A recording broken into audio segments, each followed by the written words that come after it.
Vamos a pedir la amabilidad de poner en silencio los celulares, por favor, y comentarles que este encuentro es transmitido por nuestra señal Senado TV.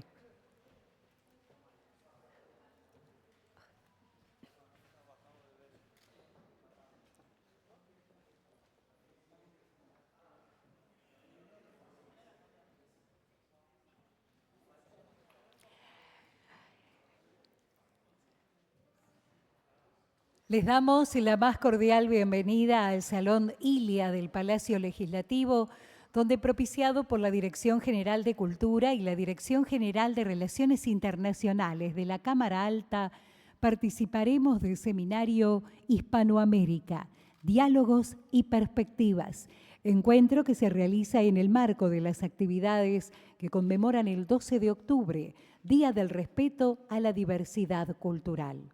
En este encuentro disfrutaremos de la presentación de un concierto de música barroca a cargo de la Orquesta de Cámara del Senado de la Nación. Destacamos la presencia del Director General de Cultura, Daniel Abate, la Directora General de Relaciones Internacionales del Senado, arquitecta Isolina Inés Correa, autoridades y miembros del Congreso Nacional, autoridades y docentes de universidades nacionales y provinciales, públicas y privadas, especialmente de la Universidad de Luján, y a la prensa que nos acompaña. Para darles la bienvenida, la palabra del Director General de Cultura del Senado Nacional, Daniel Abate.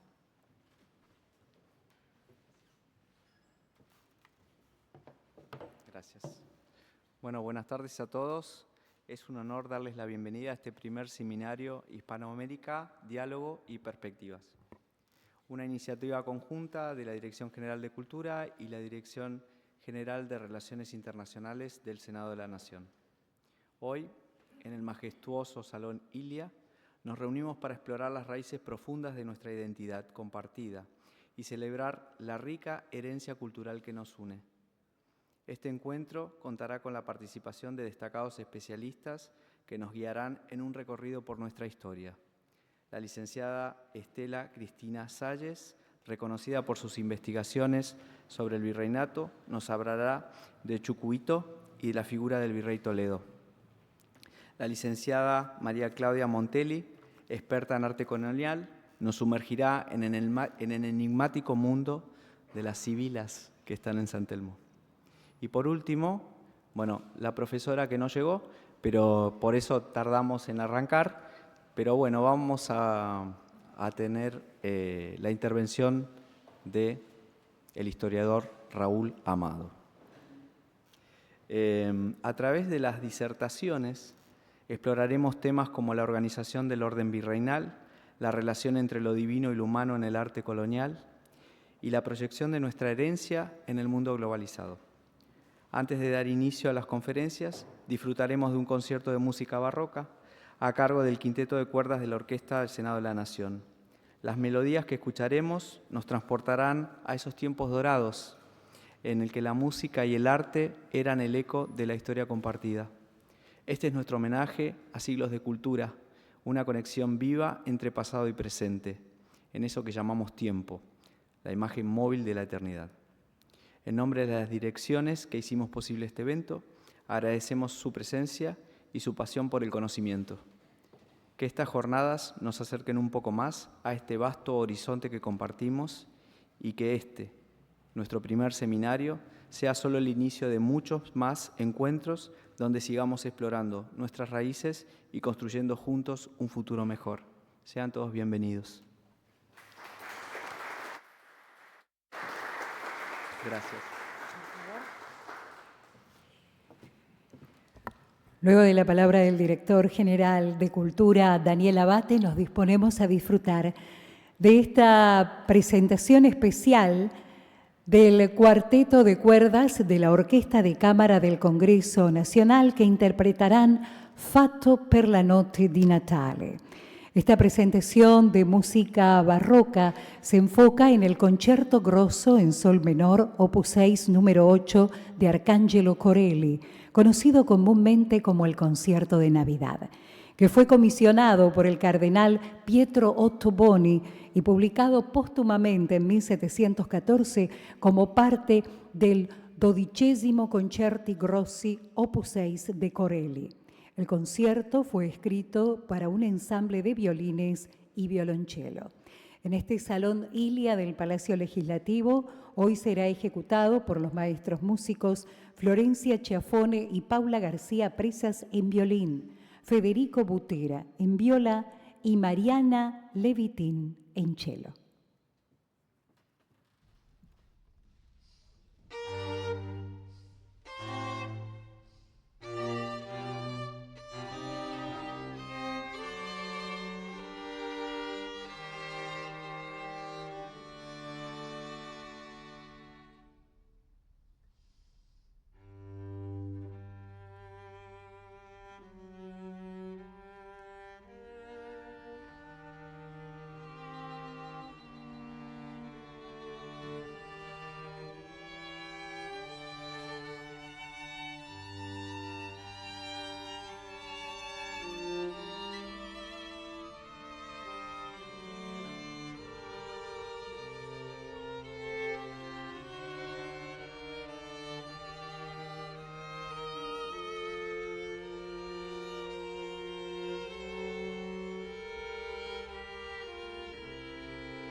Concierto de Navidad de Arcángelo Corelli, música barroca en el Senado de la Nación, ejecutado por el Cuarteto de Cuerdas de la Orquesta de Cámara del Congreso de la Nación. Maestras, maestro, muchísimas gracias.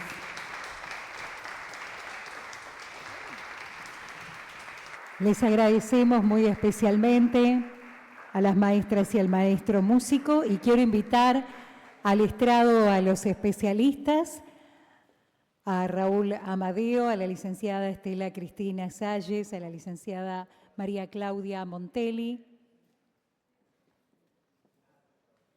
porque inmediatamente vamos a dar paso al desarrollo del seminario Hispanoamérica, Diálogos y Perspectivas que el Senado realiza en el marco de las actividades por la conmemoración del 12 de octubre, Día del Respeto a la Diversidad Cultural.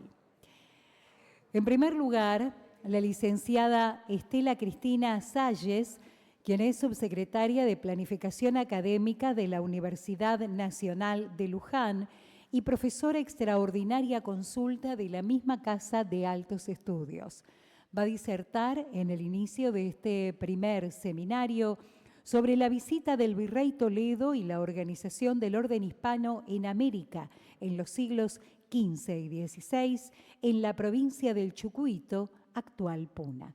Bienvenida, licenciada Salles, tiene la palabra. Muchas gracias. Bueno, agradezco al director y a todas las autoridades por haberme invitado a hablar sobre justamente temas que hacen a investigaciones que venimos llevando adelante desde hace 3 décadas prácticamente. Bueno, se preguntarán qué es esto de las visitas y el Virrey Toledo. En realidad son documentos que surgían, las visitas a través de órdenes reales, cédulas reales que emitía el rey. Y en este caso nosotros nos vamos a centrar justamente en el siglo XVI, o sea, para 1570, cuando se decide hacer una visita general al Virreinato del Perú. ¿Por qué es esto? Primero porque el rey tenía claro que había zonas donde las que podía obtener mayor tributo y había otras regiones que en realidad no rendían como pensaba. ¿Por qué nos centramos nosotros en Chucuito? Porque justamente esta zona quedó como encomienda de su majestad, quedó encomienda del rey. ¿Y por qué? Porque tenía una alta densidad poblacional y además tenía mucho ganado de la tierra. Esto era muy importante en esta época, justamente por lo que vamos a trabajar dentro de un rato, en organizar la mita, ¿no?, de Chucuito Potosí, y además para justamente llevar animales de carga de lo producido en la región. Bueno, el tema de esta visita, lo que es importante también es que hubo una previa, ¿no?, que fue en 1567, a la región específica de Chucuito, y el rey se da cuenta que aquí hay algo más, o sea, tiene que investigar más. Entonces, por eso decide 3 años después enviar no solo una visita general a todo el Virreinato del Perú, sino también específicamente en Chucuito una visita secreta. Y ustedes dirán, ¿qué es esto?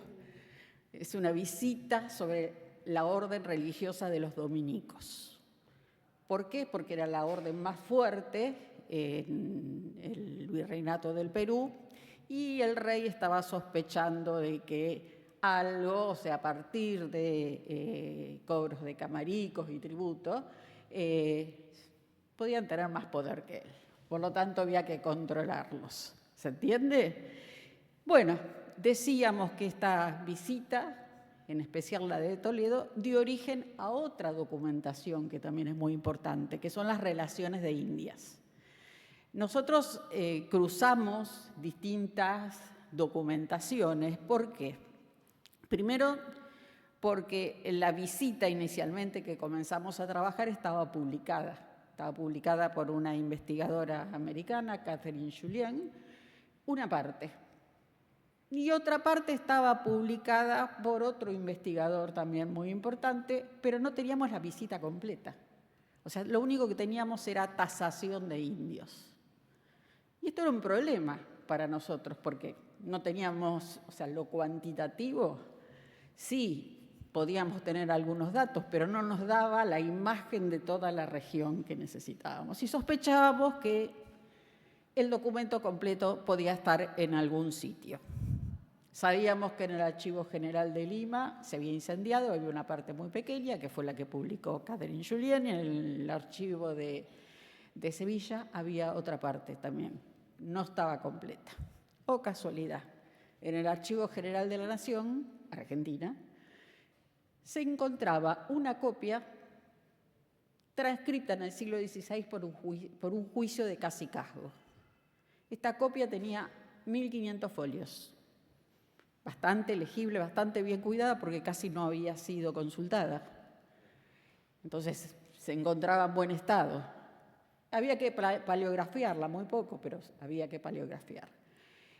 Y bueno, nos tomamos el trabajo de paleografiar, de publicar, de hacer todo lo que nos parecía sensato como para que esto tuvieran acceso otros investigadores.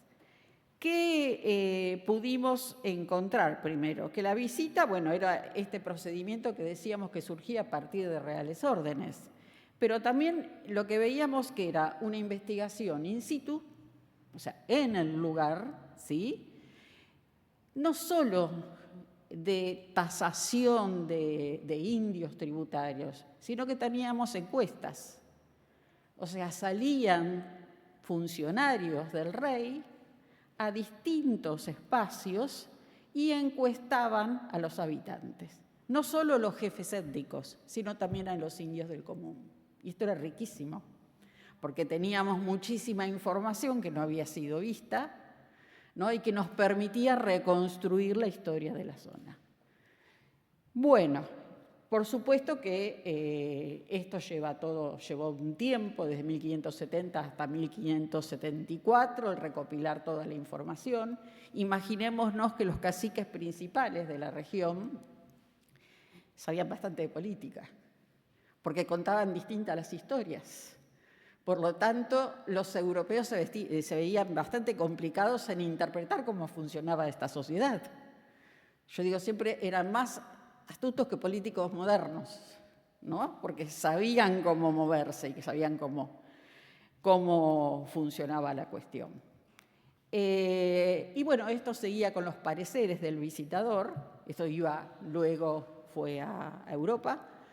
Felipe II observó y, por supuesto, muchas veces mandó a la misma región a hacer otra nueva visita, que eran las revisitas o nuevas visitas. Por eso les señalé el caso de la visita de 1567, que luego se convierte en aparece en escena la de 1570. ¿Sí? Ya con, por supuesto, más ideas del tributo. En cuanto a la ubicación geográfica, pasamos al... Bueno, ahí para que nos demos cuenta cómo estaba organizada previo al Incariato, previo al Tahuantinsuyo, ¿no? En reinos, la región. El reino que nosotros nos centramos en estudiar es el Lupaca, ¿no? ¿Quiénes eran estos Lupacas? Eran un grupo bastante revolucionario, nosotros decimos guerrero. ¿Por qué? Le presentaban al Inca bastantes problemas. Por lo tanto, el Inca, ¿qué tuvo que hacer? Tuvo que negociar con ellos y les permitía llevar la litera del Inca. De ahí venía la importancia de los Lupacas. Si pasamos a la otra... No, te fuiste... Bueno, ahí lo que observamos en este mapa, estamos en la cuenca del lago Titicaca, en la región sudoccidental. Vamos a ver las distintas cabeceras que no se ven muy claras de la provincia de Chucuito, y ahí quiero marcar que hay una de las cabeceras que Julie que es donde se ubicó la primera misión jesuítica en América. Y tenemos, ustedes ven que van flechas de un lado al otro. ¿Por qué? Porque la noción de espacio que aparece claramente en la visita no es la noción de espacio que tenemos nosotros. O sea, no había fronteras delimitadas, sino que se controlaban diversos espacios para obtener los recursos. O sea, nosotros estamos ahí con una zona nuclear a mucha altura, o sea, en el lago Titicaca, y nos vamos, o sea, vamos a 3.500 metros para cultivar maíz y vamos hasta la costa a cultivar algodón y ajíes. Lo que vemos es que se controla una zona muy amplia y lo que notamos nosotros a partir de los pareceres de los que aparecen de los distintos representantes del común es que todos pertenecen, por más que están en zonas alejadas, nosotros les decimos islas, archipiélagos verticales, dependen de la zona nuclear. Siempre pertenecen a la zona de origen. Entonces el problema le venía al visitador cómo los contabilizaba. Si los contaba allá en la costa o los contaba en el centro. ¿Está? Y si pasas al otro mapa, que es lo último que quiero mostrar, esto sería la actual zona. Chucuito es la provincia de Puno actual. ¿Está? Existen las mismas cabeceras, verán, las mismas ciudades, Unguyo, Cepita, Yulí, existen las mismas que en la época antes del Inca, para que tengamos en cuenta cómo se conservaron también los nombres y se conservó, o sea, llamar al espacio. ¿Qué decía Toledo, que a mí me interesa marcar? Y había que ver qué hacían cuando este grupo, que luego nosotros descubrimos más adelante, que estaba compuesto por los lupacas, estaban compuestos por aymaras y uros. Los aymaras no suenan, y los uros también son los que están en el borde del lago Titicaca. Bueno, los caracteriza Toledo diciendo, unos son trabajadores, los otros son ociosos. Ociosos eran para él los que estaban en las márgenes del lago. La cosmovisión era diferente. ¿Por qué? Los que estaban en las márgenes del lago, justamente en las islas flotantes, allí le hacían homenaje a Viracocha y le hacían homenaje a distintas deidades, ¿no? En las que creían. Entonces ahí aparece un término que luego lo vamos a ver en la historiografía hasta el siglo prácticamente XX, ¿no? Cuando se hacen encuestas y demás, el de ociosos, ¿no? El de no trabajadores visto desde dónde, nosotros decimos. Bueno, Toledo va haciendo distintas apreciaciones en cuanto a la visita, y a mí me vino muy bien cuando estuve en la Universidad de Indiana, que tenían documentos que le contaba al señor Abate, que tenían documentos sin catalogar, y encontré cartas de Toledo, cartas que tenían que ver justamente con esta visita que había llevado adelante. Entonces, lo que él se cuestiona en estas cartas es justamente el dominio que podía tener su majestad, ¿no?, de estos espacios. El dominio que se traducía en el tributo, repito, porque lo que él quería justificar era el aumento del tributo. Y aquí nosotros lo que vamos a descubrir es algo. Nosotros nos planteamos no la estructura del poder, ¿cómo? Porque justamente Toledo va a marcar la entrada de esta región bajo el Estado moderno. Pero ¿cómo es esto de que, bueno, va a tener que modificarse? Aparece en escena la Mita, ¿no? Esta región, como yo ya les dije al inicio, tiene una densidad poblacional muy alta. Por lo tanto, hay muchos mitayos posibles, ¿no? Y hay muchas familias, ¿no? Entonces, ahí comenzamos, sí, a trabajar con los censos, con las tasas, con todos los números sabidos y para ver, que tuvimos que hacer Excel para poder ir viendo cómo se iba modificando esto. Y logramos ver que, primero, sí, se está solicitando con la visita de Toledo que más indios vayan a cumplir la mita. Pero hay estrategias que elaboran los jefes étnicos. Entonces, sí, van más. Pero acá nos surge algo en escena. Primero, la estrategia que yo dije de los jefes étnicos es que comienzan a pagar mitallos. Es lo que en minería, que Peter Bakewell lo señala muy bien, habla de los indios de faltriquera, que son los indios que eran especialistas, ¿no?, en las tareas mineras, o sea, sabían dónde encontrar plata, y entonces eran contratados, en vez de mandar al mitallo, mandaba a un especialista. Generalmente era una mano de obra flotante que luego se va a convertir en mano de obra libre, pero era más conveniente para el jefe étnico. Y acá también surge otra cuestión, la del jefe étnico que, bueno, pertenecía a la comunidad, pero muchas veces si no respondía había que correrlo. Entonces ahí surgían los problemas. Y otra cuestión, que también la traigo a colación, pero que no voy a hablar hoy, pero es importante, es que aquí heredan las mujeres también. O sea, las mujeres tienen roles de poder. Entonces, es importantísimo, o sea, ver cómo aparece en la documentación, si bien, aclaro que los 1.500 folios que leímos y trabajamos y demás, nunca tenemos, legible claramente lo que vamos demostrando, sino que es una investigación de tipo tangencial, vamos infiriendo, pero se va corroborando. Nosotros tuvimos la suerte que con esta visita pudimos cruzar otro documento, que también no está publicado, es Caja Real 18, que está en el archivo de Potosí. Entonces nos permitió ir cruzando la información. Esto lo hizo muy rico. De la mita toledana, ¿qué encontramos? Tiramos abajo lo que decían todos los historiadores hasta ese momento. Fue un grave problema. Porque, ¿qué sucedió? Había dos grandes historiadores, que no los voy a nombrar, pero que hablaban de un séptimo, se ríe el docente de historia, que fue alumno, que decían que la carga tributaria era muy dura con los mitallos.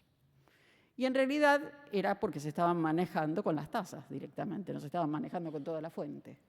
Lo que nosotros descubrimos era que sí, había una carga tributaria importante, pero no era del 14%, sino que era del 4%. O sea, hicimos conversiones de moneda, hicimos demás. Sí, podíamos decir que había explotación y demás, pero no era al nivel que venían diciendo. ¿Se imaginan lo que fue esto en congresos? Subsistía esto. Él sabe lo que fue. Bueno, ¿qué permite esto? ¿Qué permitió? Organizar la mita, ¿no? Organizarla y de esta manera también desestructurar eso que habíamos llamado recién en los mapas el control vertical de pisos ecológicos. ¿Qué hace? Se crean reducciones. Entonces, se cerca a los naturales en un espacio físico, tienen que trabajar en la mita ahora les voy a aclarar cómo era, tienen que trabajar en la mita, pero no están más en las zonas que controlaban, por lo tanto no obtienen la subsistencia, por lo tanto tienen que hacerse de los bienes para sobrevivir en Potosí. Entonces acá muchos hablan de que se inicia lo que se llamaba el capitalismo mercantil en esta zona, ¿no? Justamente por obligarlos, tenerlos por la fuerza allí para trabajar. Como se darán cuenta, bueno, esto es riquísima la documentación, sí, lo que nosotros logramos ver también es que aquí había, como era alejado de Potosí esta región, muchas veces se quedaban 7 años seguidos a cumplir la mita, por lo tanto la esperanza de vida de este grupo, ¿no?, de los mitayos, no era muy elevada. Esto primero, igual aclaro, hoy en día en la actividad minera tampoco es muy alta la esperanza de vida, pero en esta época era muy baja. La familia tiene, por supuesto, que cooperar con el mitayo. ¿Y cómo? Produciendo a algunas cuestiones que son necesarias. Un dato que les voy a pasar: aparecen los luneseros. Los lunes en la mina pueden sacar material todo, o sea, podían sacar todo lo que quisieran. Entonces están las mujeres, los miembros de la familia, que son los que van a tomar, ¿no?, ese mineral que se encuentra, por supuesto si no pasó por la amalgama ni nada, y van a venderlo. Esto va a permitir sostener la familia. O sea, fíjense cómo dejamos de hablar de un solo miembro a hablar de una familia, y es extensa, ¿no? Si nosotros hoy pensamos, o sea, el AILU, que es la familia no solo la nuclear, padres e hijos, sino que hablamos de la extensión de distintos parientes. Bueno, ¿cuánto me queda? ¿Puedo seguir? Bueno, gracias. Esto es riquísimo en cuanto a los números que pudimos ir tomando, que pudimos ir cruzando, los pareceres también de los visitadores, ¿no?, los distintos funcionarios que iban, qué encontraban, y también cómo controlaban otro tipo de producciones. Algo que era muy rico en la zona, ¿no?, para poder intercambiar y que se pedía también como pago de tributo eran los tejidos. Los tejidos eran de abasca y de cumbi. Cumbi era el tejido más fino, digamos, que utilizaban ya en la época del Inca, lo usaba el Inca, y aquí lo comienzan a usar los europeos. Y la abasca era el tejido de trabajo, ¿no?, el tejido común. Y también había otros que trabajaban como plateros, ¿no? O sea, se dedicaban a hacer algunos ornamentos de plata y olleros también. O sea, todos tenían distintas actividades, pero estos grupos que señalé fuera de los mitayos eran ancianos, eran mujeres y eran niños. O sea, eran aquellos que quedaban fuera del pago del tributo como mita común. Aclaro que la mita que organizó Toledo no solo era la minera, sino que organizó también la mita en agricultura, ¿no?, y la mita en tejido. O sea, los obrajes seguro que habrán escuchado hablar, ¿no?, de la importancia que tenían en esta zona. Bueno, yendo a las conclusiones, nosotros lo que pudimos observar, o sea, lo que traigo acá al respecto de las cuestiones de poder, es que se fue consolidando el Estado en América, ¿no? A partir, por lo menos en el Virreinato del Perú, se ve claro, ¿no? Hay distintas reuniones en Europa, la Junta Magna, las leyes de Burgos, o sea, tenemos distintas leyes y distintas reuniones que definen justamente cómo va a funcionar el Virreinato del Perú. En cuanto a... Esperen que paso porque no les voy a leer fuentes, si no me van a expulsar, ¿no? Pero lo que sí tenemos claro es que hubo una política de tipo poblacional, hubo una política tributaria, se organizó la fuerza de trabajo, ¿no?, con fines, ¿no?, de extracción de ese excedente, pero decíamos no era tan marcado como habían notado otros historiadores. Y también lo que vimos era que otras regiones mineras también comenzaron a producir. Por ejemplo, se comenzó a producir el azogue, que era la amalgama, o sea, lo que se utilizaba para la amalgama, que era mercurio, se comenzó a producir en América y se organizó también a través de la mita. Y tuvieron la suerte que cerca de Potosí encontraron minas de Huancavelica, ¿no? Antes lo importaban de Idria, sería la región del Adriático, y de Almadén, de España, ¿no? Y quedaba, o sea, los gastos eran muy grandes. Una vez descubierta Huancavelica ya tienen todo armado para poder producir. Lo que nos queda claro a nosotros es que la mita fue algo muy organizado, muy planeado y que necesitó, ¿no?, de un trabajo nosotros decimos entre comillas antropológico. ¿Cómo es esto? O sea, necesitó de que se entienda cómo funcionaba esta sociedad para poder de alguna manera desarmar el andamiaje y poder obtener lo que necesitaban, o sea, lo que requerían. Bueno, ¿cuáles son las conclusiones? Hay un plan de desarrollo de Toledo, que es un plan de gobierno, que es claro y se instaura. En 1575 se instaura, o sea, no hay duda de esto. El plan, nosotros analizando la zona, para nosotros y entre comillas, es correcto. O sea, lograron descifrar cómo funcionaba esto y logran aplicarlo. Lo que vemos es que se consolida el Estado acá y es a través de los encomenderos, o sea, un grupo, ¿no? Y con la élite que hay en especial de los naturales y también con la Iglesia. O sea, no es casualidad que nosotros dijimos que aparece la primera misión jesuítica en América aquí. O sea, tenemos que tener claro que hay dos poderes que se contraponen y tenemos que tener claro que España recién salió, o sea, la península ibérica recién salió del feudalismo. O sea, hay ideas que si bien no son feudales, arrastran a América. Y esto, bueno, producen algunos encontronazos. Y bueno, la tributación se la organiza a través de instrucciones, se crea también, yo diría, entre comillas, un mercado de trabajo, ¿no? Y se impulsan todo tipo de actividades productivas.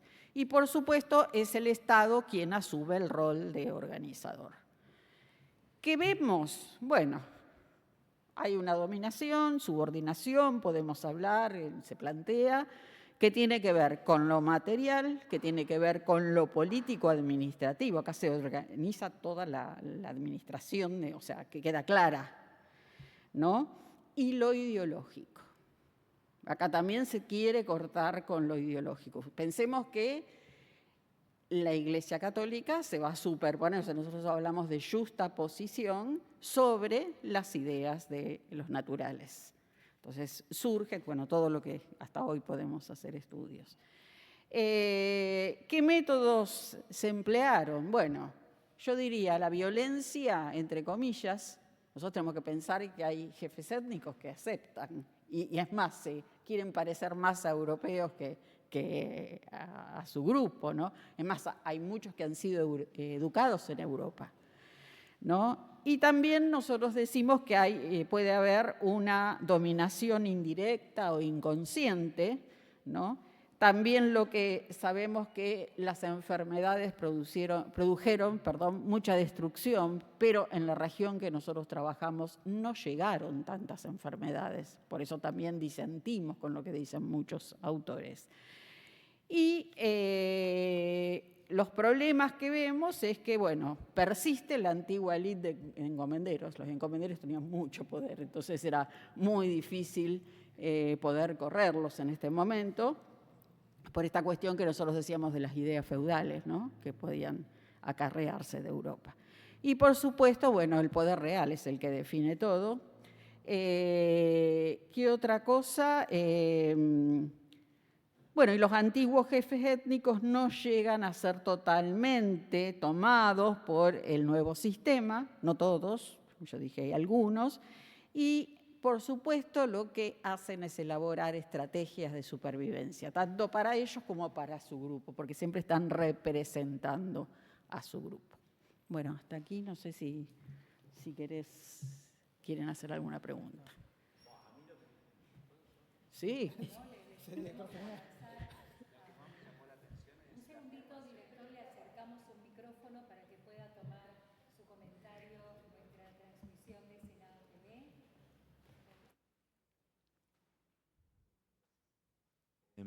A mí lo que más me llamó la atención es esa afirmación que dijiste acerca de que en realidad los indios no los habían explotado. Es muy fuerte. Desde el punto de vista de que no es el porcentaje que se venía trabajando en la historiografía. Y además desde la Hubo. investigación. Exacto, surge de la investigación, nosotros hemos cruzado con otras fuentes. Por supuesto se les trajo excedente, hubo producción, o sea, excedente de producción, ¿no? Pero lo interesante es que no es tal como se venía arrastrando durante mucho tiempo. O sea, y esto sabe lo interesante que es que nos lleva a todos los historiadores, ¿no?, a querer corroborar lo que se dice en las fuentes, ¿no? Porque si nosotros no hubiésemos consultado la fuente, quizás seguíamos también arrastrando lo que dicen otros, porque vieron que los historiadores van citando y citan un error. Claro, la base de la investigación. Exactamente. Así que este ejercicio nuestro nos dio resultados. Por supuesto nos dio bastante, bueno, pudimos publicar bastante y pudimos... Te felicito. Gracias, muchas gracias. Agradecemos a la licenciada Estela Cristina Salle su participación. Y continuando con el seminario Hispanoamérica, Diálogos y Perspectivas, vamos a invitar a hacer uso de la palabra a la licenciada María Claudia Montelli, quien es licenciada y guía de turismo egresada de la Universidad de Morón, quien actualmente estará a cargo de las visitas guiadas de la parroquia San Pedro Telmo y hoy justamente se referirá a las sibilas de San Telmo. Las sibilas de San Telmo son 12 telas ubicadas en la sacristía de la iglesia de San Telmo, aquí en Buenos Aires, República Argentina. Son telas anónimas del siglo XVIII, cuyo origen es desconocido y discutido, ya que pueden ser españolas o cusqueñas. Licenciada Montelli, bienvenida, tiene la palabra. Muchísimas gracias, buenas tardes a todos. Muchísimas gracias a las autoridades de la Casa por la convocatoria. Justamente como licenciada y como guía de turismo, amantes del patrimonio, de todo tipo de patrimonio, el natural también, justamente siempre me sentí atraída a esta historia de las sibilas.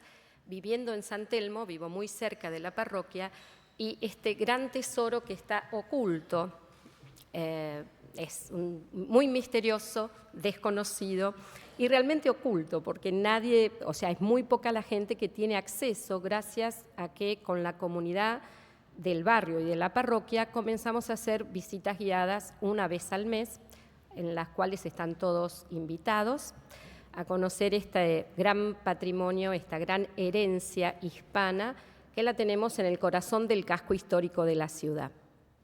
Las sibilas tienen una serie de misterios, ¿no? Realmente son varios los misterios. Podríamos empezar por el primero. ¿Qué son las sibilas? ¿Quiénes son? ¿Qué significa esta palabra? Sibilas. Y justamente nos tenemos que remitir a Grecia, a la cultura griega, y están consideradas las sibilas como sacerdotisas de Apolo, mujeres que tenían la capacidad de profetizar, ¿sí? La palabra tiene un sentido relacionado a la mente de Dios, el aliento divino, el susurro divino. Todas esas simbologías son factibles de encontrar en la traducción de esta palabra, sibilas. Así que pensemos en Grecia, en mujeres sabias, profetisas, que eran sacerdotisas itinerantes. Ellas no estaban como las pitonisas en un templo, sino que deambulaban profetizando nuevas, o sea, lo que ellas presentían, ¿no? Mensajes divinos. Por eso tienen nombres tan raros que vamos a ir viendo cuando veamos algunas de las imágenes. Los nombres están referidos a regiones geográficas, no son apellidos, no son nombres propios, porque ellas tenían como un territorio en el cual se sentían arraigadas y en él deambulaban profetizando. Con el paso del tiempo, la cultura romana toma también esta figura y ya es las conocemos como un nexo entre la cultura griega, la cultura romana y nuestra cultura, ¿no? La cultura luego del nacimiento de Cristo. Por eso estas sibilas se consideran sibilas cristianas. ¿Por qué? Porque predecían, hablaban de un único Dios, ¿sí? Así que miren ustedes, ¿no? Que como futuristas, ¿no? Veían, o sea, el cambio de esa cultura a través de la llegada de o sea, que ellas sentían las fuerzas del universo con una única fuerza, un único Dios, y comenzaron a tener premoniciones de episodios de la vida de Jesús. Esto es, en síntesis, todo lo que podemos traducir de las sibilas, ¿sí? No sé si quieren hacer alguna pregunta o aclarar algo de estos temas puntuales, pero me pareció importante comenzar con este misterio, ¿no? El misterio de la propia palabra que no usamos frecuentemente. Miren ustedes que estos mensajes de las sibilas fueron muy arraigados en las comunidades, sobre todo del Mediterráneo, a tal punto que existe hoy día, mencionado o reconocido por la UNESCO como Patrimonio Intangible de la Humanidad, el llamado canto de las sibilas, ¿sí? Son tradiciones muy antiguas, campesinas, que se fueron expresando a través de estos cantos y hoy día figuran en ceremonias religiosas que tienen que ver con la Navidad, que quedaron arraigadas en muy poquitos lugares del Mediterráneo, por ejemplo, en Mallorca, en León, en un pueblito de Cerdeña, se siguen llevando a cabo esta tradición que es apocalíptica, porque justamente en este canto de las sibilas, ellas hablan del apocalipsis, o sea, del fin de la cultura o del mundo existente y la llegada de una nueva era con el nacimiento de Jesús. Esto la UNESCO lo reconoció en el 2010 como Patrimonio Intangible de la Humanidad y es realmente sumamente interesante. Nosotros en la parroquia estamos con el sueño de poder llegar algún día a tener no la ceremonia en sí, sino esos cantos, esa gran expresión. Bueno, ahí estamos hablando de otros grandes misterios. Grandes misterios. Así que tenemos el primero, ¿quién es? Apurado, ansioso. Primero, ¿quiénes son las sibilas? ¿Sí? UNESCO declaró este canto de las sibilas que no existe en Argentina, existe en el Mediterráneo, pero me parece sumamente destacado conocer, tener esta información, ¿no? Que tienen ese reconocimiento. ¿Cómo? Que el historiador Fernand Braudel, en el Mediterráneo, en el mundo mediterráneo, en la época de Felipe II, cuando analiza las estructuras mentales, cita estos casos y explica la importancia geográfica que permite, ¿no?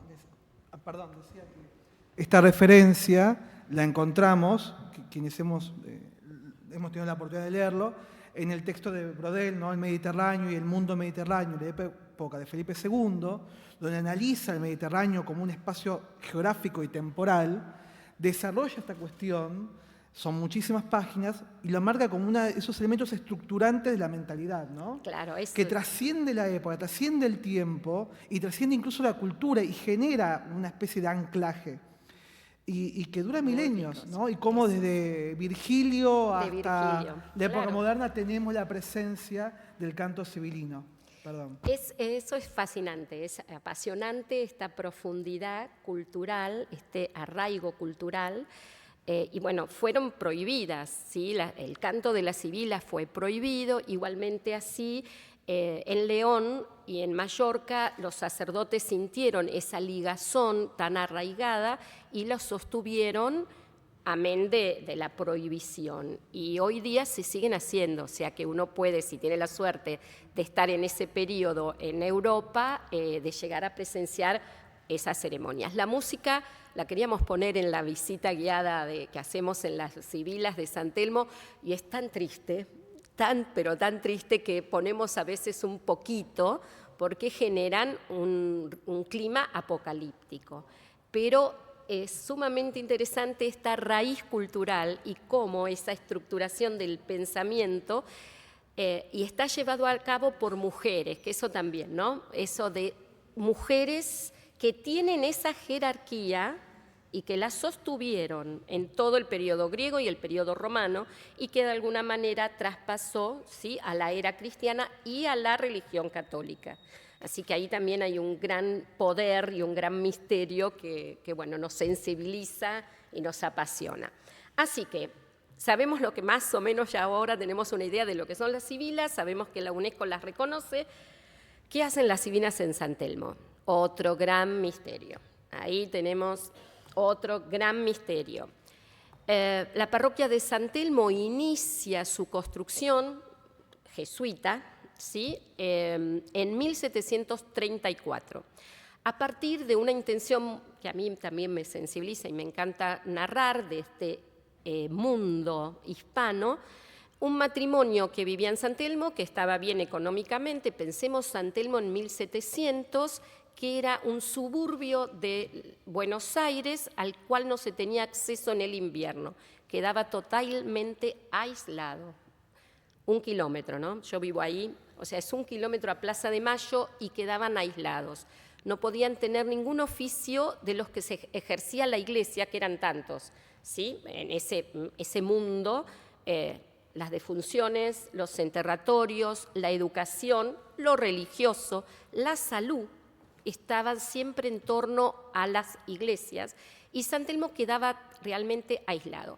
Este matrimonio del señor don Ignacio Bustillos y Ceballos y su esposa Ana Rabanal, que estaban bien económicamente, comerciantes, viajaron a Europa, viajaron a España y al regresar vinieron con la intención de donar terrenos y dinero para realmente que ese pedacito de Buenos Aires tenga realmente una iglesia. Y así tramitan con el Cabildo y con los jesuitas, le piden a los jesuitas que ya estaban instalados en San Ignacio.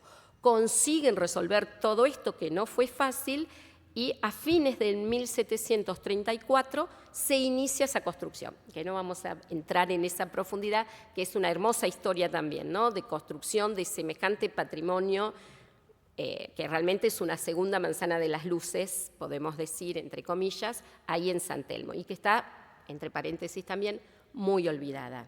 Necesita mucho apoyo, está realmente en un estado de deterioro muy importante. Pero volviendo al tema que nos convoca, las sibilas, no sabemos cómo aparecen.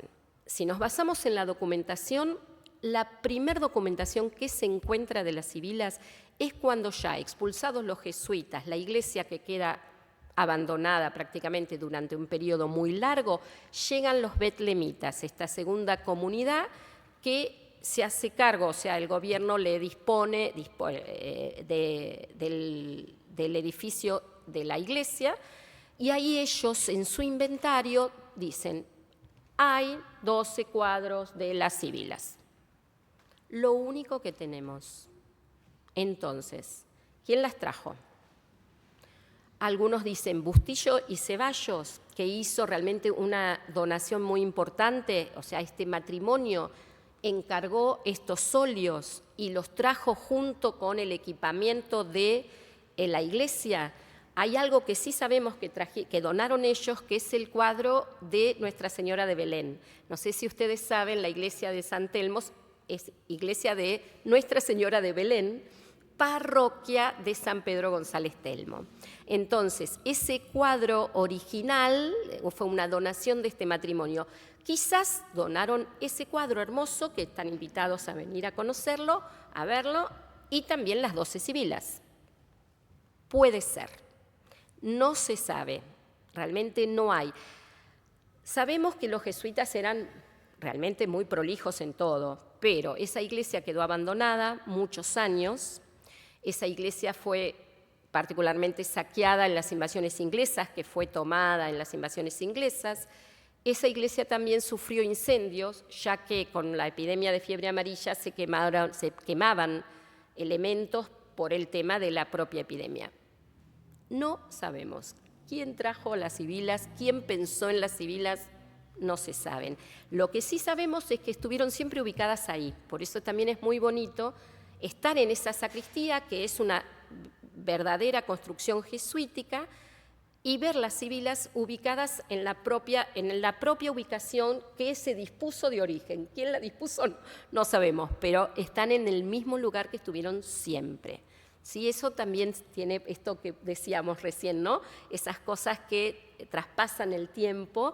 Este detalle también, y a mí siempre me da cierta ternura pensar que, bueno, alguien las puso allí y nosotros a través de tantos años la podemos seguir viendo en ese lugar. Así que, segundo misterio, ¿quién las trajo? No podemos saber. Lo que sí tampoco podemos saber es el origen, si son americanas, si son españolas, si son europeas. Se ha hecho mucha investigación sobre este tema y no se llega a ninguna conclusión. Seguimos en un equilibrio. Pueden ser tanto europeas como españolas particularmente, o cusqueñas particularmente. Así que, por más de todo lo que se ha hecho, el gran trabajo de investigación estuvo a cargo del Grupo Tarea de la Universidad de San Martín. En el año 2005 se hizo un trabajo muy exhaustivo, estaban muy deterioradas y se las restauró. Están hermosas, hermosísimas. Realmente hicieron un gran trabajo. También se restauraron los marcos, ¿sí?, que tenían un color particular y se cambió de tono. En esa gran investigación se puede deducir que la calidad de la pintura, la calidad plástica de los artistas que trabajaron es de gran dote artístico, o sea, eran muy buenos artistas plásticos, que corresponde con las técnicas que se usaban en España en esos años. ¿Qué años?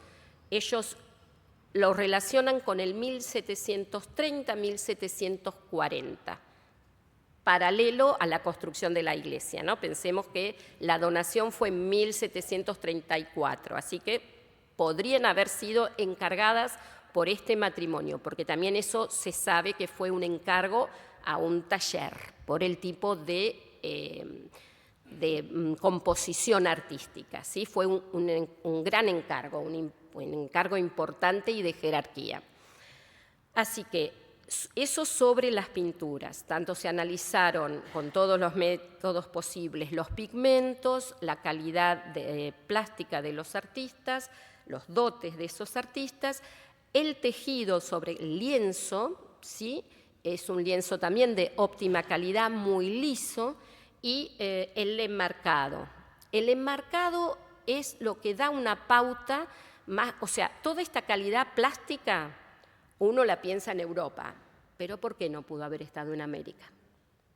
¿Por qué no pudo? O sea, siempre en América pensamos los cuadros más simples, ¿no?, de menos terminación o menos arte, pero no podemos aseverarlo. En cuanto al marco, eso sí que no se ha encontrado en América en ese periodo ese tipo de trabajo. Ese sería un dato de peso, ¿no?, de jerarquía. Ese tipo de formato de trabajo en América no se ha encontrado. Así que quizás ahí tenemos el porcentaje a favor de la teoría que pudieron haber estado confeccionados en Europa. Ahí, bueno, vamos entonces con eso del origen, estamos así, ¿no? Entonces, no sabemos, ¿sí? Y están las dos teorías. Algunos hablan de una semejanza con hay historiadores que plantean una semejanza con la escuela cusqueña de los arcángeles arcabuceros y realmente es muy distinto. Si vemos una sibila y un arcángel, la diferencia es notoria, notoria. Hay solo una parte, los zócalos, que quizás sí, esa es otra posibilidad, que lo que son los cuerpos y todo lo que son las cartelas hayan sido hechas en Europa y terminados estos zócalos. Yo sigo hablando y no mostré nada, ¿no? Buena guía, ¿no?, que habla de mucha lengua. Ahí tenemos una de las sibilas nuestras. ¿Ven el zócalo de abajo? Ahí estamos viendo la cartela. y tiene doble lenguaje. Ese zócalo de abajo es lo que quizás haya sido hecho en América, ¿sí? Tiene el doble lenguaje, el expresado en la imagen y el expresado en letras, ¿sí? Ahí está. ¿Ven? Esos zócalos son...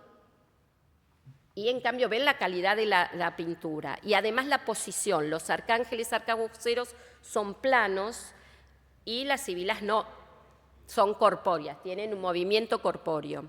Además las carnaduras, o sea, toda la técnica del rostro, de las manos, los detalles del vestuario, cada una diferente, tienen hasta joyas. Y los detalles, como vemos en el cuadro, está la figura de la mujer con el nombre, con la zona, ¿no? Sibila arriba, ¿ven? Ahí aparece el nombre de la región. ¿Adelanto para tener una imagen fija? Más adelante después tenemos alguna imagen. Ahí tenemos una. Ahí está. ¿Ven ahí el zócalo que hablábamos? Tiene el episodio de la vida de Jesús, ¿sí? Anticipado por esta sibila. Y siempre doble lectura, ¿no? Para los que sabían leer y para los que no. Entonces, para los que no, está el dibujito, como el librito de cuento, ¿sí? Y la belleza de esas flores, los detalles, son todas diferentes, todas diferentes.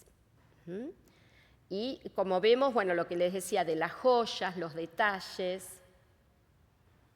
Así que, esto en cuanto a la composición, ¿no? La descripción, ya hablamos de los bastidores también, de madera de cedro son los marcos. Sí, yo ya no... Ahí está, pero lo fuimos anticipando, hablando antes que ahí hay el momento del trabajo, ¿no? de la Fundación Tarea, cómo fue limpiando esa imagen y recuperando la pintura original. Ven ahí los marcos, ¿sí? Cuando se empezó el trabajo estaban oscuros, como está a la izquierda, y después se encontró un jaspeado muy, pero muy particular, que eso también no se sabe procedencia, ni es algo común, y tiene el doble color, ¿sí? Y eso también realza la belleza. Así que esto fue parte del trabajo de la Fundación Tarea. Sabemos que hay otro detalle interesante, sacándoles el marco, se encontró que el lienzo podría haber sido más ancho. Ven que está pintadito hasta el borde, hasta el borde. En cambio, no así en los extremos lateral superior e inferior, pero sí en los laterales. Ahí podemos pasar también, está también. Sí, quería ver un poquito más. Ahí. ¿Qué se tomó de modelo para nuestras sibilas? ¿Sí? Están estos grabados de los grandes artistas del grabado, ¿sí? Del 1600, y estas personas que se dedicaron a hacer estos grandes gran cantidad de grabados de imágenes de las sibilas y también de santos. Y entonces es una posibilidad que en este gran grupo de grabadores estén parte de la base del ejemplo tomado, fueron tomadas como ejemplo para hacer las sibilas, pero no todas. Algunas se parecen, ahí podemos pasar, y otras, ven, esta no tenían las cartelas, los grabados no tenían las cartelas. En cambio, sí aparecen las cartelas en Cusco, que hay una colección de sibilas en el seminario de San Antonio. Así que la conclusión es que nuestras sibilas se parecen o son semejantes en su composición, en su organización, tienen las cartelas, tienen los ornatos con flores y las cartelas, a semejanza del mismo lenguaje que existe en las sibilas del seminario de San Antonio de Abad de Cusco. También existen sibilas, por supuesto, en muchos lados, ¿no? En la catedral en España, en Arequira, en Sigüenza, también hay sibilas, hay cuadros de sibilas, pero no con la misma composición. Así que estos son los modelos, podemos ir pasando porque hay otra más, ¿ven? Que también es muy parecida el grabado, pero no tiene la orla de flores. ¿Sí? Otra más, ¿sí? Y esta es, bueno, es nuestra, esto es lo que estábamos hablando, la semejanza, ¿sí? Que también eran 12, pero saben que en casi ningún lugar, no sabemos si en algún otro lugar del mundo quedan 12 sibilas. Que hubo 12 sibilas y se fueron perdiendo, pero esta colección de San Telmo, que también les cuento, ya veamos, también les cuento que dos de las 12 sibilas fueron rehechas, porque el deterioro fue tan grande que se perdió y no se pudo recuperar. Pero 10 son originales, ¿sí? ¿Querías hacer una pregunta? Sí, perdón. Gracias.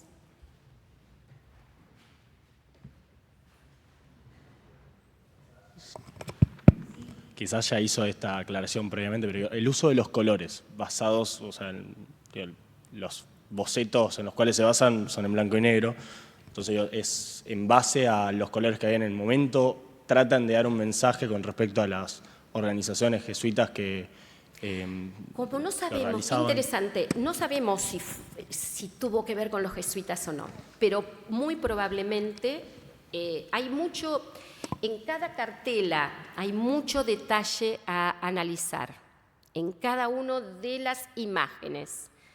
Las sibilas tienen vestuarios que muchas, o sea, los grabados son una base, pero después hubo sibilas, después vamos a ver una que ya tenían color, ¿sí?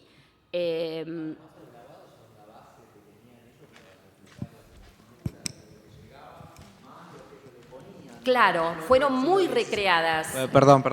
Fueron muy recreadas. Claro, exacto. Es como que los grabados eran como la base para lo que ellos pintaban, más todo lo que pasaba que ellos le ponían, digamos, los colores. En cada región había diferentes pigmentos, diferentes formas, y entonces le iban sumando cosas. Ahora, tengo otra pregunta. ¿No hay otras parecidas en ningún lado? Las más parecidas son las de San Antonio, del seminario de San Antonio, que eso también es interesante, ¿no? Quizás fueron traídas en el mismo momento, quizás realmente tienen base americana, por eso las dos se parecen bastante, las del seminario de San Antonio Abad de Cusco. Con respecto al pigmento que vos preguntabas, este pigmento en particular, lo que averiguó la Fundación Tarea es que no existía en América en el momento en que se hizo las pinturas. Y es precioso, es un tono realmente hermoso. Y esto que hablábamos de lo femenino, ¿no? Es súper elegantes, hermosas, coquetas. Y eso, no, nada, pensar en ese momento, expresar mujeres sabias con tanto detalle y tanta hermosura. Realmente desconozco si puede hacerse una relación, que probablemente se pueda, sea otro de los misterios, ¿sí?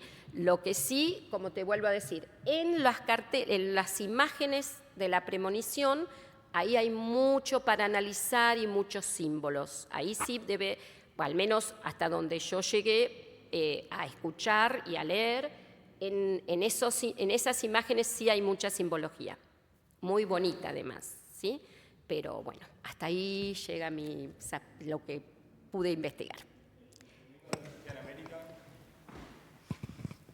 El pigmento no existía en América, pero ¿es de origen europeo o viene de otras colonias de África, de Asia? No sé. Lamento, pero hasta ahí es la información que tengo, ¿sí? Que no existía en América ese pigmento tan especial, de ese rojo coral, que no sé, rojo no sé, pero de ese justo que tenemos ahí, que la estamos viendo, ¿sí? Que es preciosa. Podemos seguir un poquito, a ver. Ven, esta es de una de las catedral de Sigüenza en España, Y ven que es muy parecida también la composición, con la cartela de flores, ¿sí? Pero esta va más cuadradita la cartela. Así que ahí tenemos, pero se van pareciendo más, sobre todo porque tienen color y son más semejantes, ¿sí? Y esta es la de San Antonio Abad, que es la que decimos, se sostiene, que son muy parecidas porque también tienen el zócalo con unos diseños muy semejantes a las nuestras. Podemos pasar, bueno, ahí están, pasemos esto, y ahí estas son las nuestras. Esta justamente, la tiburtina, la de la derecha, es una rehecha, ¿sí? No es original. La de la izquierda, sí. Ahí tenemos de vuelta la líbica y la pérsica. La cumana, que tiene, y cumena, las dos tienen grandes historias, realmente de trayectoria. Y miren qué diferente cada ropaje, ¿sí? No se parecen absolutamente una a la otra. También dicen que las manos están orientadas a donde ellas sentían la premonición. Muchas están en el pecho, ¿sí? Donde ellas tenían la premonición de esta visión divina.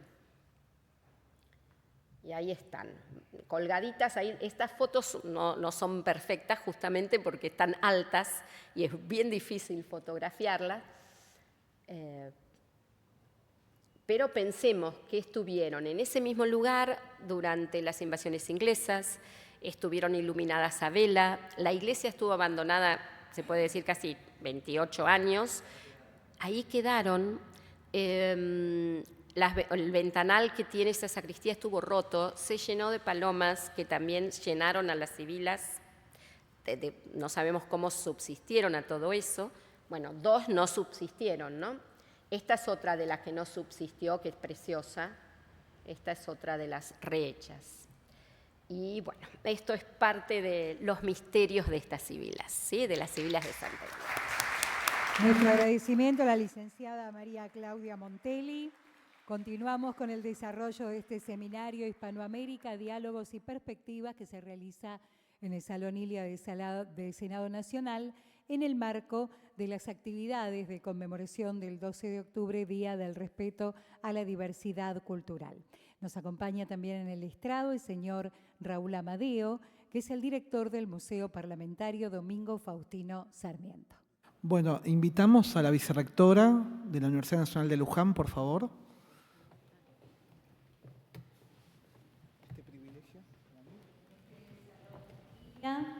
Del Senado Nacional.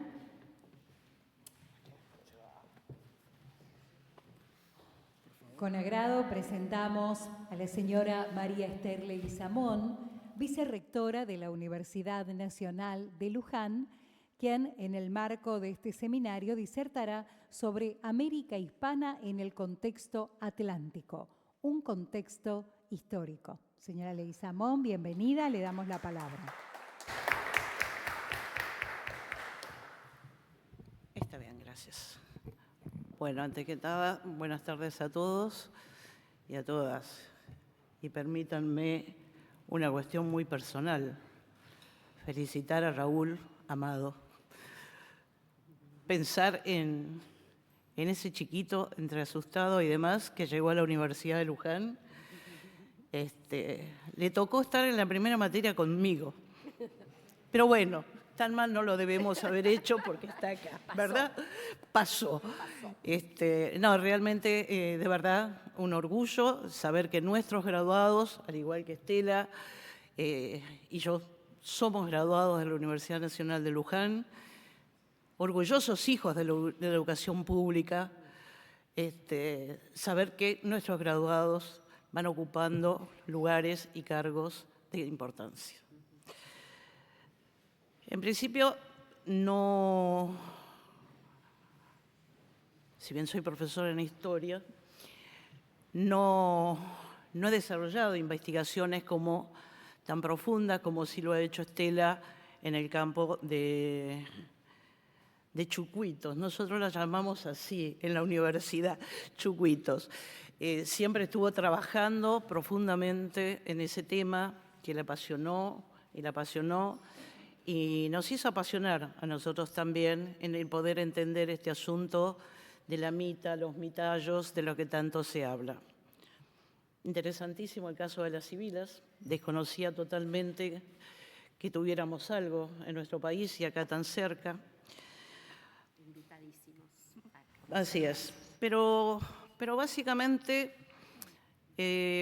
un poco la idea de hablar, digamos, no desde el punto de la perspectiva de la investigación histórica, sino fundamentalmente tratar más o menos de pensar en qué es la hispanidad. Digo, sin dejar de lado los conceptos negativos y peyorativos que adquirió en distintos momentos. Sin ningún motivo de silenciar la voz de los aborígenes, como del mismo modo tampoco olvidar que allá por el 30 el concepto de hispanidad fue tomado por el régimen de Franco como una idea de hacer un todo. Digo, teniendo presente eso, no es de lo que iba a hablar, sino que algo muy cortito, porque pensar que la hispanidad fundamentalmente es un concepto. Es un concepto amplio, multifacético, que abarca la cultura, la historia y la identidad de los pueblos de habla hispana. El término hispanidad fue acuñado en el siglo XX, paradójicamente, recién allí, aunque evidentemente sus orígenes se remontan a la época de los primeros contactos entre Europa y América. La palabra busca englobar la identidad cultural de los pueblos que comparten una historia común bajo la influencia española, desde las primeras expediciones de Colón hasta las actuales celebraciones del Día de la Hispanidad. Este concepto ha sido el eje central en la construcción de una identidad colectiva. Si buscamos en la historia, sin lugar a dudas, podemos pensar, o mejor dicho, podemos decir que la hispanidad comienza con la llegada de Colón. En tanto marcó el inicio de una era de intercambios que establecieron las bases de lo que hoy entendemos por hispanidad. Una mezcla de culturas indígenas y europeas que dio lugar a una identidad única y diversa. En el siglo XIX, a pesar de los movimientos independentistas que ocurrieron a lo largo y a lo ancho de toda América, la conexión cultural con España permaneció. Fueron los intercambios intelectuales y artísticos lo que mantuvieron viva la idea de la comunidad hispánica.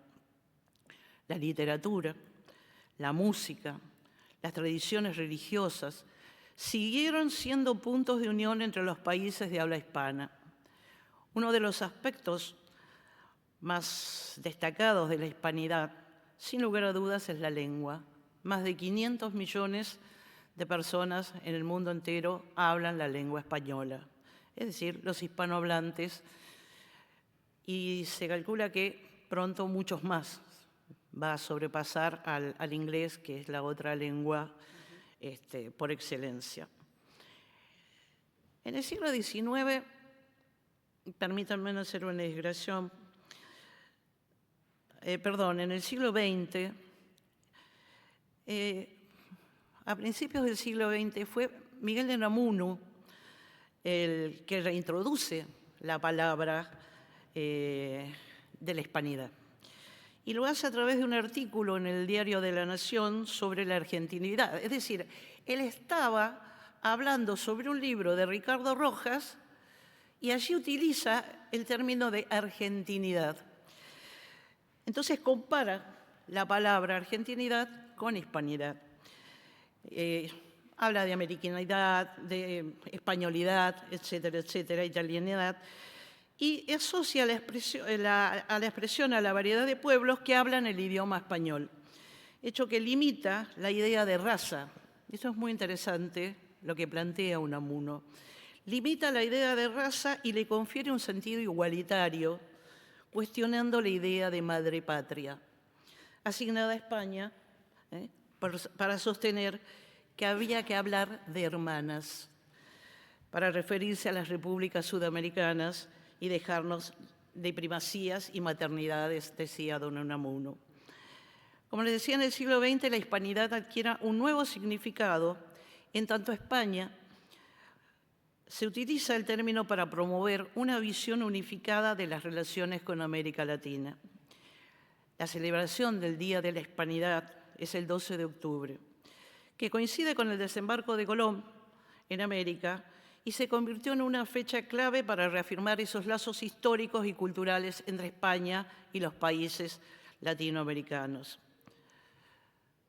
Al respecto, cabe recordar que fue don Hipólito Yrigoyen quien estableció el 12 de octubre como fiesta nacional en nuestro país el 4 de octubre de 1917.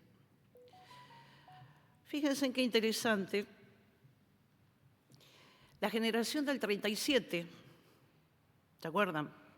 Allí estaba don Alberdi, don Sarmiento, don Echeverría. ¿Qué opinión tenía la generación del 37 en cuanto a la hispanidad? En realidad tuvo una relación compleja con España.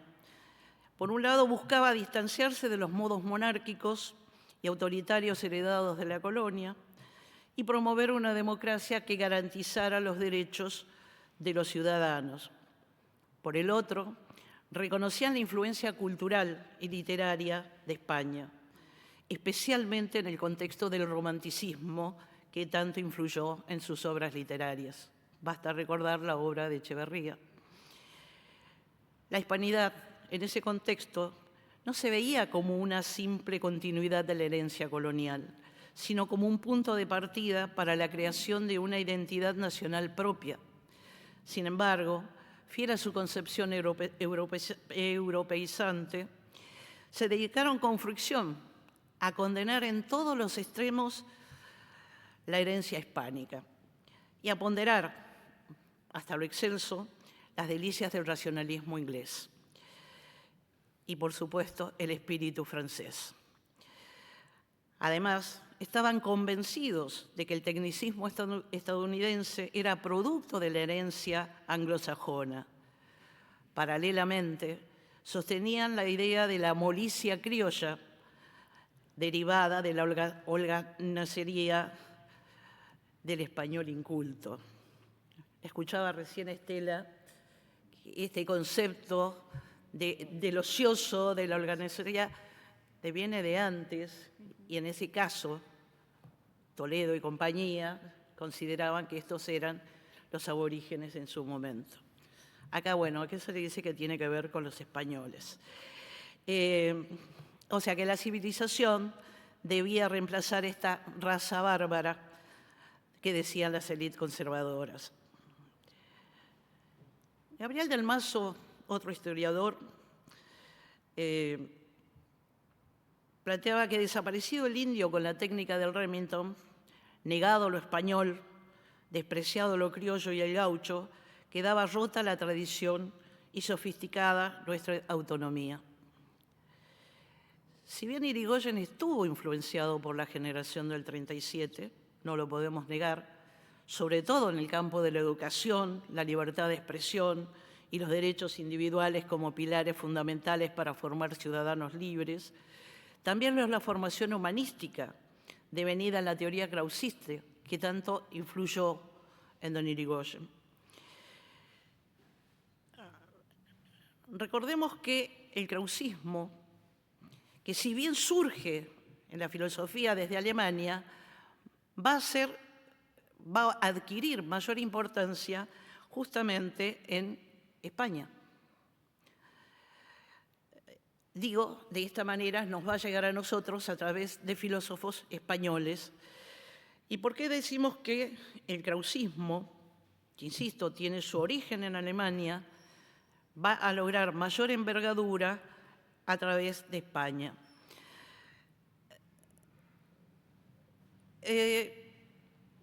Porque el krausismo proponía o promovía una filosofía idealista que buscaba la conciliación entre el teísmo y el panteísmo, defendiendo la tolerancia académica, lo defendía Krauss, la libertad de cátedra y el enfoque educativo, laico y antidogmático. Irigoyen, sin lugar a dudas, es un heredero del krausismo. Es así como promueve la educación pública y laica, y su gobierno se caracteriza por un fuerte impulso de la educación como medio de progreso y desarrollo social. Es decir, que aúna lo que promovía la generación del 37 junto con lo que es el krausismo. Además, está claro que el krausismo influyó en él también en su visión de justicia social y la necesidad de un Estado para garantizar el bienestar de todos sus ciudadanos. Esta filosofía también se reflejó en el enfoque que tiene la reforma del 18, la reforma universitaria del 18, que buscaba justamente eso, democratizar la educación superior y promover la autonomía universitaria. Por otro lado, la generación del 80, que fue un grupo de élite que gobernó el país entre 1880 y 1916, estaba inspirada a las ideas positivistas de orden y progreso, promoviendo la modernización, la inmigración y la educación laica al estilo europeo. En cuanto a la hispanidad, esta generación tenía una visión ambivalente. Por un lado, buscaban modernizar al país siguiendo el modelo europeo, lo que implicaba un cierto rechazo a las tradiciones hispánicas y autóctonas que consideraban obstáculos para el progreso. Por otro lado, no se puede negar la influencia cultural y lingüística de España en la formación de la identidad argentina, aunque esta generación prefería destacar los aspectos europeos y modernos a las tradicionales españolas. Y es claro entonces que si Hipólito Yrigoyen llamaba regeneración a la causa que él acaudillaba, tenía que revisar esos valores que el régimen había oficializado. Además, en sus días, era anhelo generalizado reivindicar lo hispanoamericano, como lo expresa el manifiesto liminar de la reforma del 18, la juventud argentina de Córdoba a los hombres de Sudamérica. Creemos no equivocarnos, las resonancias del corazón nos advierten, estamos pisando una revolución, estamos viviendo una hora americana. Es decir, que el contexto de época tiene que ver con esa vindicación de lo hispánico también. Entonces, como les decía antes, fue Yrigoyen quien promulga un decreto que establece el 12 de octubre como el Día de la Hispanidad. El Día de la Raza lo llama, como una celebración que busca reconocer y honrar nuestras raíces comunes y la herencia cultural que compartimos con los pueblos de habla hispana. Fue en esta época que otro escritor, Ramiro de Maeztu, en su libro Defensa de la Hispanidad, señala que a principios del siglo XX, un sacerdote español que residió en Argentina, Zacarías de Vizcarra, afirmaba que el 12 de octubre estaba mal titulado como Día de la Raza y que en lo sucesivo debería ser denominado Día de la Hispanidad, ya que este concepto comprende y caracteriza a la totalidad de los pueblos hispánicos. Es decir, como ven, el concepto de hispanidad, si bien tiene su raigambre de lo que ya estaban hablando desde la época de la colonia, pero como el concepto tal, en el siglo XIX comienza y en el siglo XX es cuando se conforma ese tipo de concepto. Entonces, para Yrigoyen, la hispanidad representaba una fusión de culturas, un mestizaje que enriquecía nuestra identidad y nos daba una base sólida sobre la cual construir un futuro mejor. En su decreto, subraya la importancia del cristianismo y del idioma castellano como pilares de esa unidad, destacando cómo estos dos elementos habían sido fundamentales en la formación de nuestras naciones. En conclusión, Irigoyen nos dejó un legado de unidad y esperanza. Su visión de la hispanidad como un elemento integrador sigue siendo relevante hoy en día, ya que nos permite celebrar nuestras diferencias y al mismo tiempo reconocer lo que nos une. En un mundo cada vez más globalizado, es vital entonces seguir trabajando en este concepto, en estas nuevas ideas, en lo que plantea Vizcarra. No hablemos más del Día de la Raza. Digo, insisto, este concepto que hoy en día se sigue discutiendo, sin olvidar las cuestiones, repito, no se trata ni de silenciar las voces de nuestros pueblos originarios, porque son parte de nuestra identidad en este sincretismo que hubo cada vez más. Basta recordar nuestras fiestas, ¿no? Ahora, dentro de poquito, el 2 de noviembre, ¿qué fiestas celebramos, conmemoramos y demás? El Día de los Muertos. Tal vez en Buenos Aires no se note tanto, pero en el interior basta recordar que es una fiesta donde se celebra a nuestros muertos. Yo me acuerdo, perdón, una digresión personal, yo me acuerdo, yo soy salteña, cuando yo era chiquita me encantaba porque se cocinaba todo el día para dejar la mesa tendida a la noche para los muertos, y me encantaba ir a comer de escondida antes que vinieran los muertos a comer, ¿no? Hay pueblos como en Santiago del Estero, donde se pasa la noche en el cementerio. Es decir, digo, todo esto deviene de este sincretismo de culturas que tenemos. En el caso de México, digo, está claro, no serán las civiles, pero allí están. En realidad era unas muy breves reflexiones que quería compartir con ustedes de este concepto que yo creo que va a dar mucho para hablar en un contexto, insisto, de un mundo globalizado, donde a veces aferrarnos a nuestras tradiciones, a nuestras culturas, no implica negar lo nuevo para nada, sino simplemente poder llegar a eso que soñaba Irigoyen, de construir ese hombre nuevo que sea el que nos dé sustento. Muchísimas gracias. Ha sido la ponencia de la señora María Esther Leguizamón, vicerrectora de la Universidad de Luján. Les vamos a pedir, por favor, a nuestras oradoras que se coloquen delante del estrado, a la señora María Esther Leguizamón, a la licenciada Estela Cristina Salles, a la licenciada María Claudia Montiel, para que, acompañada junto al director general de Cultura del Senado, Daniel Abate, la directora general de Relaciones Internacionales de la Cámara Alta, arquitecta Isolina Inés Correa, y del señor Raúl Amadeo, el director del Museo Parlamentario Domingo Faustino Sarmiento, podamos tomar, por favor, esta foto oficial. Les vamos a solicitar la gentileza de ubicarse delante del estrado, por favor, para tomar esta fotografía oficial. Les recordamos que estamos en transmisión en directo a través de nuestra señal Senado TV.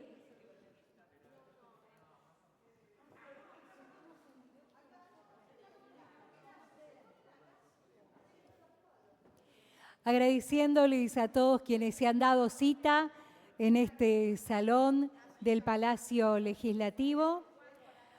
Damos por concluido el seminario Hispanoamérica, Diálogos y Perspectivas, y el concierto de música barroca del Cuarteto de Cuerdas de la Orquesta de Cámara del Senado Nacional, que, propiciado por la Dirección General de Cultura y la Dirección General de Relaciones Internacionales de esta Cámara Alta, se realizó en este Salón Ilia del Palacio Legislativo. Muchísimas gracias a todos por acompañarnos. Muy buenas tardes.